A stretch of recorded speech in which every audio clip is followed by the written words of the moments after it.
especialidades: bacteriología, virología, micología, y cada uno se va a especializar en un área distinta. Lo que nos interesa a nosotros es la bacteriología, lo que son las bacterias. Virología, micología y protozoos, que son parásitos, lo van a llevar en otras ramas. En el mundo microscópico, las células se pueden clasificar en dos grandes grupos: procariotas y eucariotas. Eucariotas son las que ustedes han visto en histología, como una célula.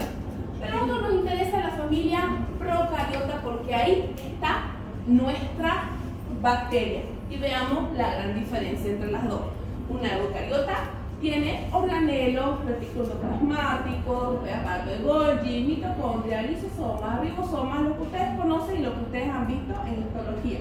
Pero las procariotas no tienen un núcleo propiamente dicho, porque no está delimitado como lo tiene la eucariota.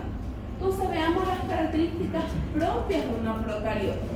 Ausencia de membrana nuclear, tiene una dotación haploide. ¿Qué quiere decir haploide? Que tiene solo una carga o una cadena de ADN. No es como el eucariota, que es diploide, su carga de genética es completa. Este no. Y ese siempre es pregunta de examen. No, pero es pobre en organelos, solo presenta ribosomas, que son los encargados de sintetizar las proteínas dentro de la bacteria. Entonces, el reino de los seres vivos se clasifican en diferentes etapas: dominio, reino, clase, orden, familia, género, especie, llamado taxonomía. La taxonomía es la ciencia que clasifica, ¿sí?, a todas las especies o todos los seres vivos. Y quien descubrió este tipo, o quien creó este tipo de clasificación, es Carlos Linneo, que esa siempre es pregunta de examen. Entremos al mundo de la bacteriología para entender un poquito qué es la bacteriología.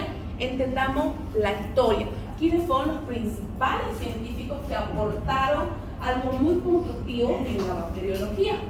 Louis Pasteur, quien hizo el descubrimiento y elaboró la primera vacuna de rabia, entre sus muchos descubrimientos que él tuvo. Roberto Koch descubrió el bacilo de Koch, que es el causante de la tuberculosis, o también conocido como Mycobacterium tuberculae, y también el bacillus anthracis, que lo vamos a ver cuando veamos vías respiratorias. Alexander Fleming, considerado el padre de la antibioterapia porque descubrió la penicilina.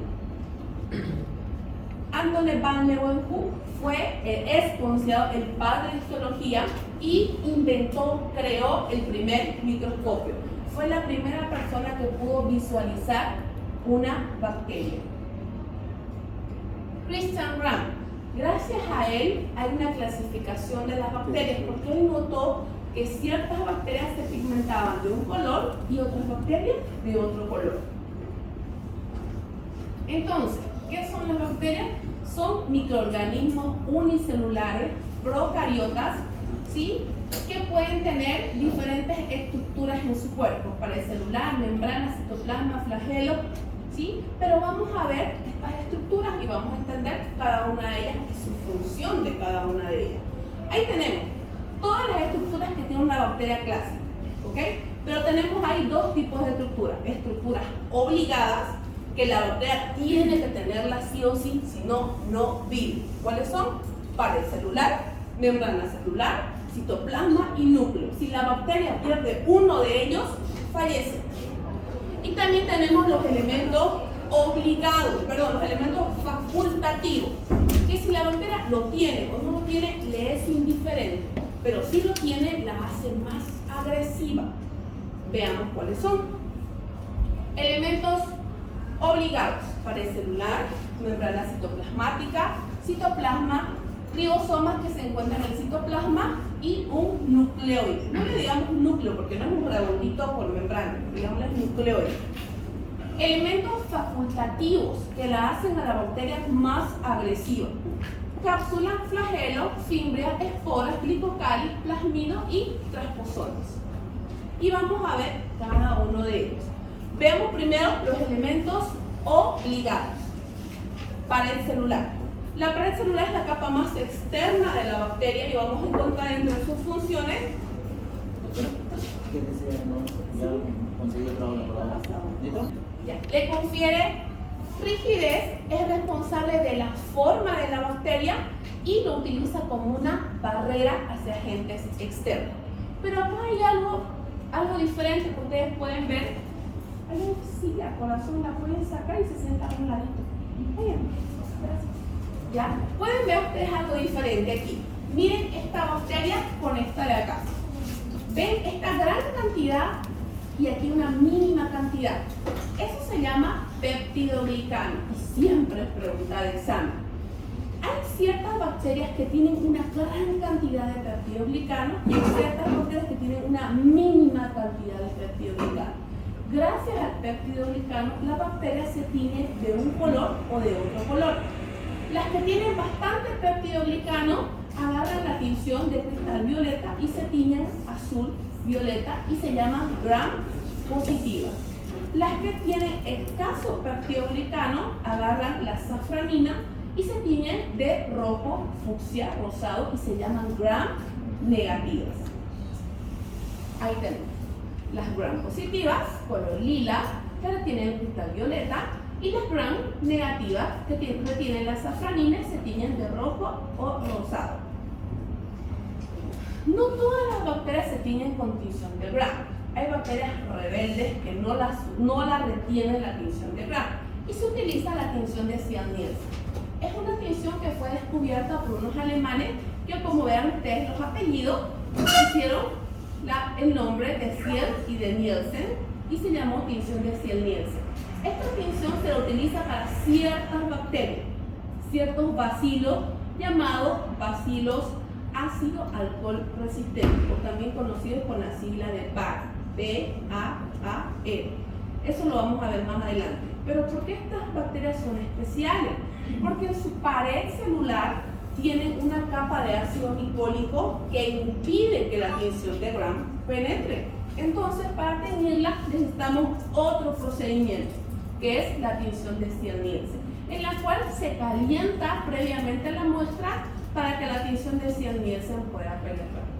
La que suele ser pregunta de examen es ¿qué bacterias se tiñen con tinción de Ciel-Nielsen? ¿Okay? Y eso lo vamos a ver mientras vamos avanzando. Membrana citoplasmática. Si vamos de afuera hacia adentro, es la segunda capa de la bacteria. Funciones. La membrana citoplasmática es como la puerta. Ella decide quién entra y quién no entra en la bacteria. Su función, permeabilidad, sistema de transporte, y solo deja entrar lo que le sirve a la bacteria y deja salir lo que ya no. ¿A través de qué? De los glucoproteínas, que sirven como canales en el cual sale lo que no sirve y entra lo que le sirve a la bacteria. Pueden ser nutrientes, pueden ser enzimas, puede ser que una bacteria en el ambiente se murió y liberó su material genético y esa bacteria era resistente a la penicilina y la bacteria ve y dice, ah no, eso me sirve. Y atrapa el material genético, lo mete, lo recombina y también esa bacteria se hace resistente. Citoplasma bacteriano. Está formado casi en su totalidad por agua, ¿ya? Y su función principal es la síntesis de proteínas, ya que en su interior tenemos los famosos ribosomas. Nucleoide. El nucleoide dijimos que solamente, no se olviden por favor, porque siempre es pregunta de examen, tiene una única cadena de filamento de ADN, o también es llamado haploide. Y obviamente, ¿cuál es la función del núcleo? Eso lo sabemos por histología, ¿no es así? ¿Cuál es la función del núcleo de una célula? La carga genética, ¿no? Bien, vamos con los elementos facultativos. Hasta aquí son los elementos obligados. La bacteria pierde uno de esos 4 elementos obligados y se lisa, se muere. Pero los elementos facultativos no. Si los pierde no pasa nada, la bacteria sigue viva. Elemento número 1, cápsula. Es una capa externa que rodea la pared celular y la hace la bacteria más agresiva. La puede hacer que soporte ciertos antibióticos protegiendo a la bacteria y evita ser fagocitada. ¿Qué quiere decir fagocitada? Comida por los macrófagos. ¿Okay? Y también la facilita para ser más invasiva. Flagelos. Digamos que los flagelos son los piecitos de la bacteria. Son el aparato locomotor. Le ayuda a la bacteria a poder escapar de los macrófagos, ser más evasiva. Y dependiendo de la cantidad de flagelos que tenga, pueden ser monótricas, solamente con una colita, linfótricas, con varias colitas, ¿sí? Perítricas en ambos polos o anfítricas en todo el cuerpecito, como una arañita, como es el caso, por ejemplo, de la salmonela. Pili o fimbriae. Si los flagelos eran los piecitos, los pilis podríamos decir que son las manitos. La ayuda a adherirse, a pegarse a la mucosa y ser más difícil de eliminar. Y también esas manitos sirven para el intercambio de ADN.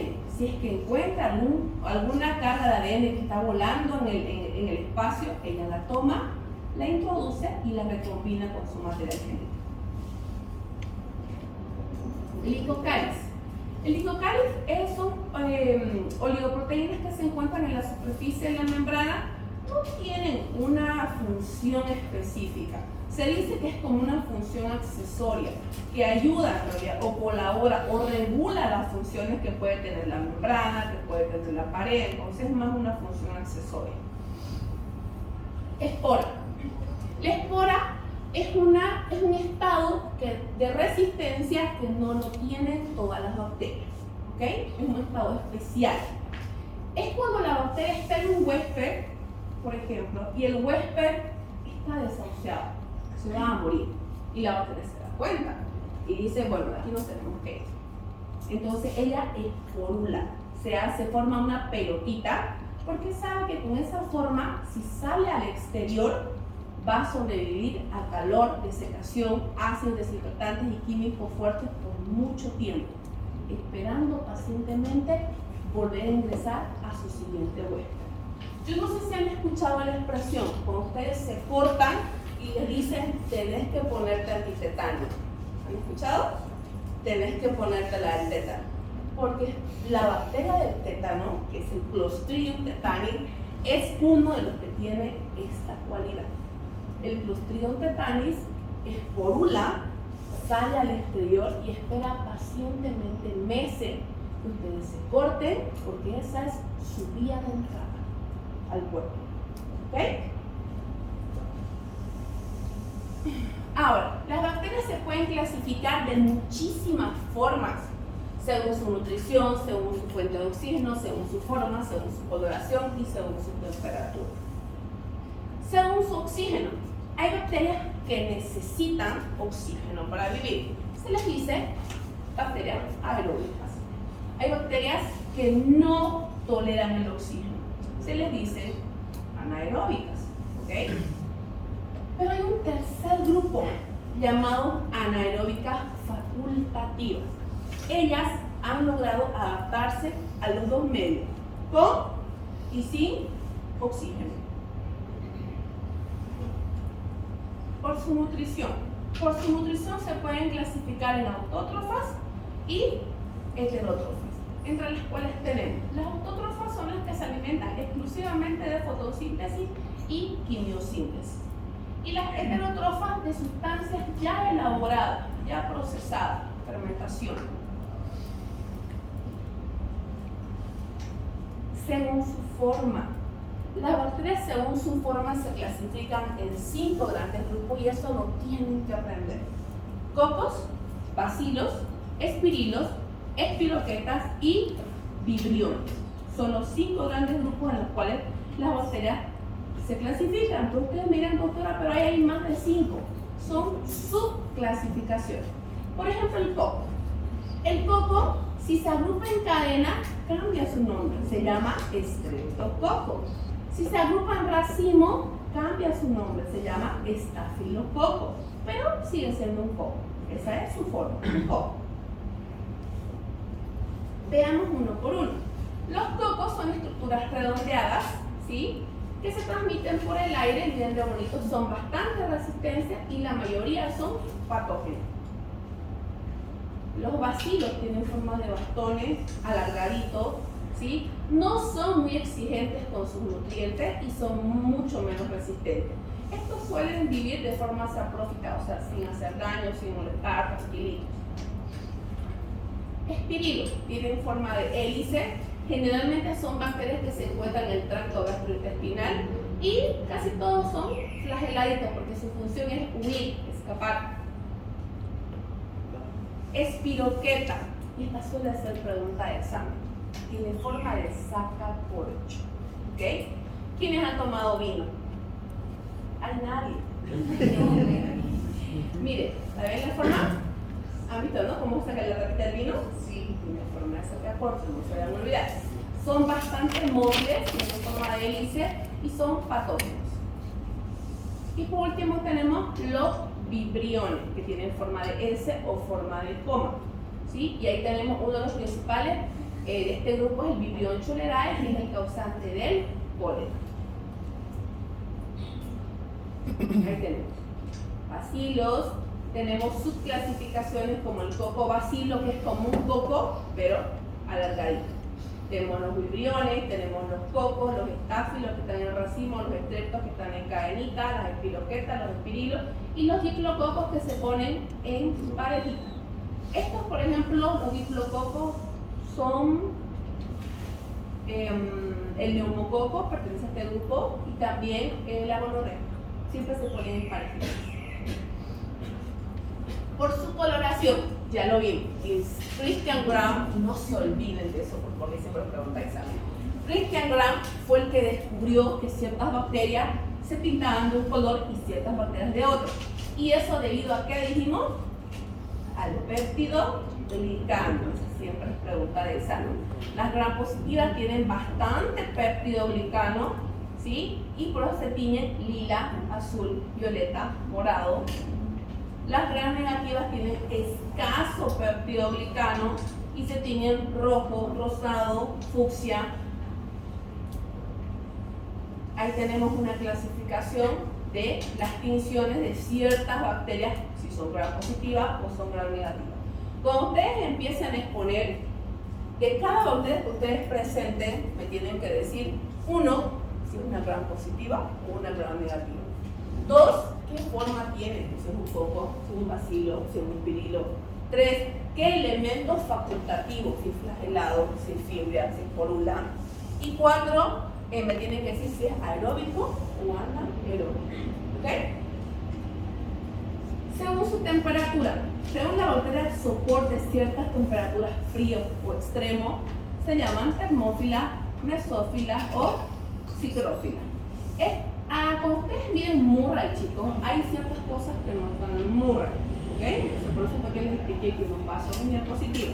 Me gusta darles la información completa. En ciertas cosas no lo van a encontrar, pero quiero que lo sepan, ¿ok?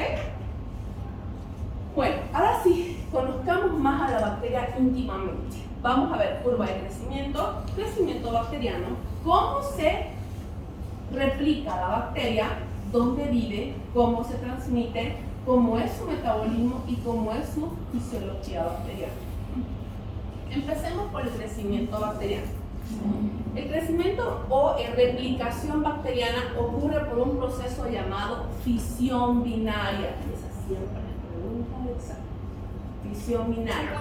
Y ocurre por la replicación del ADN, elongación celular, separación del septo, terminación o se cierra el septo y separación de dos células totalmente idénticas. Veámoslo. Tenemos una célula que está a punto de replicarse.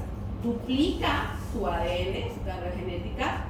Ambos polos empiezan a jalar en formas opuestas. Se forma un septum en la parte media de la bacteria y logra, ¿sí?, formar dos células totalmente idénticas. Es una bacteria autoindependiente. No necesita un niño para replicarse, lo hace solita. ¿Ok? Curva de crecimiento. Para detectar o valorar la curva de crecimiento se puede hacer de dos formas. Se puede hacer in vivo, dentro de mi cuerpecito, o se puede hacer in vitro. El in vitro se realiza en una caja Petri en la cual se coloca un alimento como gelatina rico en nutrientes, donde la bacteria se le da calor, pH, temperatura, humedad y ya pueda explayarse, crecer. Eso se le llama cultivo, ¿ok? Seguramente a ustedes les han pedido en algún momento un cultivo, ¿no es así? Pedimos cultivo cuando mi paciente le doy un tratamiento para una bacteria y no funciona, le cambio y no funciona. Entonces necesito pillarla. ¿Quién? Pido un cultivo. En una caja Petri cultivo a la bacteria y la pillo a la bacteria. Pero no solo pillarla, sino que es un paciente que ya le da tanta medicación que no sé qué más darle. Entonces un cultivo va acompañado de un antibiograma.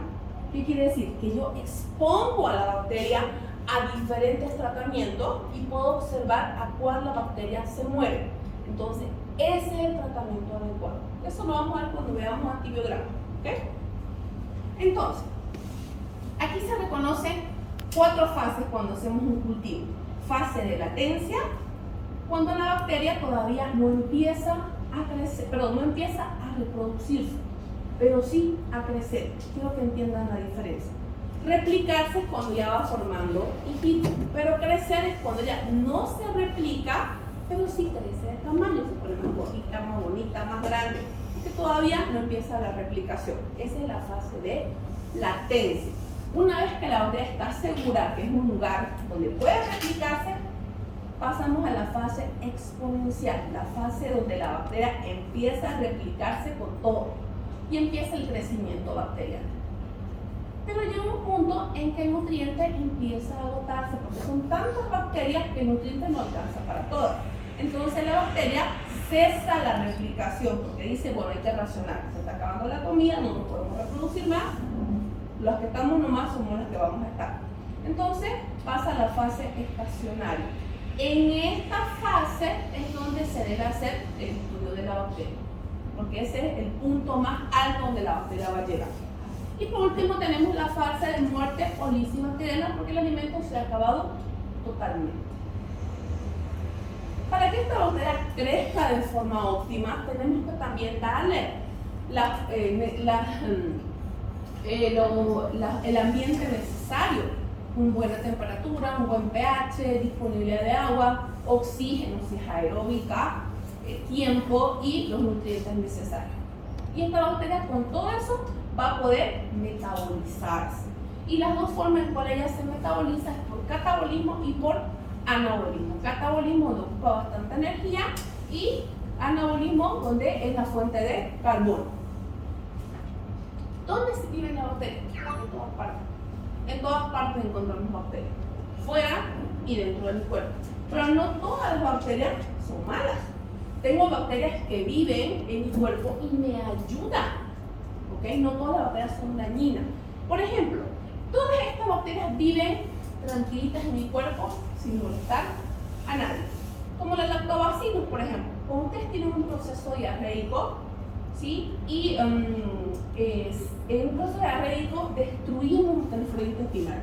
Y lo que tenemos que hacer es volverla a reconstituir. Y el que ayuda a la reconstitución es el lactobacilo. Le van a recetar enterogermina, por ejemplo, es lactobacilo. Entonces, que ayuda a que reconstituyamos nuevamente nuestra flora intestinal. Ojo, pero no nos dejemos engañar. Siguen siendo bacterias. Y muchas de ellas son bacterias oportunistas, que esperan su momento de brillar. ¿Okay? Están tranquilitas porque dicen, bueno, son poquitas, el inmunológico está elevado, esperemos nomás tranquilito. El paciente entra en un proceso viral, las defensas bajan y dice, es nuestro momento. Difícil, ¿no? Y de esas son llamadas bacterias oportunistas y las vamos a conocer más adelante. Entonces, que quede claro, bacterias no todas son patógenas. Tenemos las patógenas verdaderas que generalmente son de afuera, del exterior, exógenas, que entran en mi cuerpo, invaden. Esas son patógenas verdaderas. Pero las patógenas oportunistas generalmente son las que viven en mi cuerpo tranquilitas, quietecitas y sin molestar a nadie. Los factores de acción patogénica. Si una bacteria tiene flagelo, fimbria, espora, tenemos que atacar con todo, porque tiene una capacidad terrible para colonizar, para penetrar mucosas y para multiplicarse. Son muy difíciles de eliminar. No es lo mismo que yo me enfrente a un bacilo sin elementos facultativos a un bacilo con elementos facultativos. tengo que ser más agresivo con el tratamiento. Tipos de infección. Los tipos de infecciones pueden ser generalizados en todo el cuerpo o pueden ser localizados. Y ese tipo de infección depende del triángulo huésped, bacteria, ambiente. Mi huésped, si está con buena defensa o malas defensas o tiene antecedentes patológicos. Bacteria, si la bacteria es más agresiva, tiene elementos facultativos que la hacen más agresiva. Medio ambiente, si el ambiente, por ejemplo, estamos en una época de invierno y todos se enferman, ¿no es así? Entonces depende también del ambiente. Si yo no paro una infección generalizada, se hace una bacteremia. ¿Quién me puede decir qué es una bacteremia? Analicemos la palabra si no sabemos nada. Emia, ¿qué quiere decir emia? Sangre. ¿Y bacteria? Bacteria. Entonces, ¿cuál es el concepto? Bacteria de sangre. La bacteria llega a la sangre y si no tratamos al paciente, me causa una sepsis. ¿Qué quiere decir? Que ya se ha diseminado por todo mi cuerpo y ha causado daño multiorgánico. Entonces, entre las bacterias que vamos a conocer, Escherichia coli, que es la principal causante de infecciones urinarias y gastrointestinales, el vibrión, el Proinoctonium diphtheriae, la Borderella, el Streptococcus mutans causante de las caries, que no lo sabían, el Haemophilus de los resfríos, el Histoperis y el Staphylococcus aureus, que es el principal causante de lesiones de piel. Vía de entrada. La vía de entrada puede ser vía respiratoria, con la naricita, vía cutánea, cuando tengo un corte, se entra por ahí, vía oral, por la boca, y vía parenteral. ¿Quién me puede decir a qué se refiere con vía parenteral?